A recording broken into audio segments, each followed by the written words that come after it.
Hello বন্ধুরা, আজ মা বানাচ্ছে শাপলা ভাজা। তার জন্য শাপলাটা তুলে এনে আমরা জলে ভালো করে পরিষ্কার করে ধুয়ে নিচ্ছি। শাপলাটা ধোয়া হয়ে গেলে ওর উপরের ছালটা আমরা ঠিক এইভাবে ছাড়িয়ে নেব।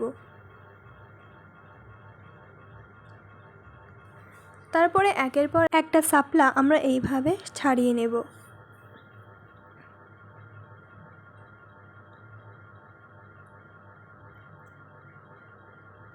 আমাদের সব শাপলাগুলো ছাড়ানো হয়ে গেছে। এবার আমরা এই শাপলাগুলো ছোট ছোট টুকরো করে কেটে নেব।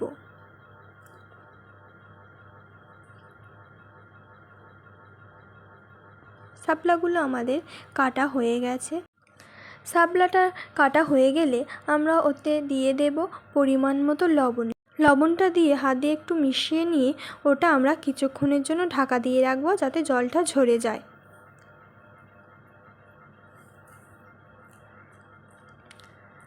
তারপরে আমরা উনুনে কড়াই বসিয়ে কড়াই দিয়ে দেব তেল। তেলটা গরম হলে তেলের উপর দিয়ে দেব শুকনো লঙ্কা ও জিরের ফোড়ন।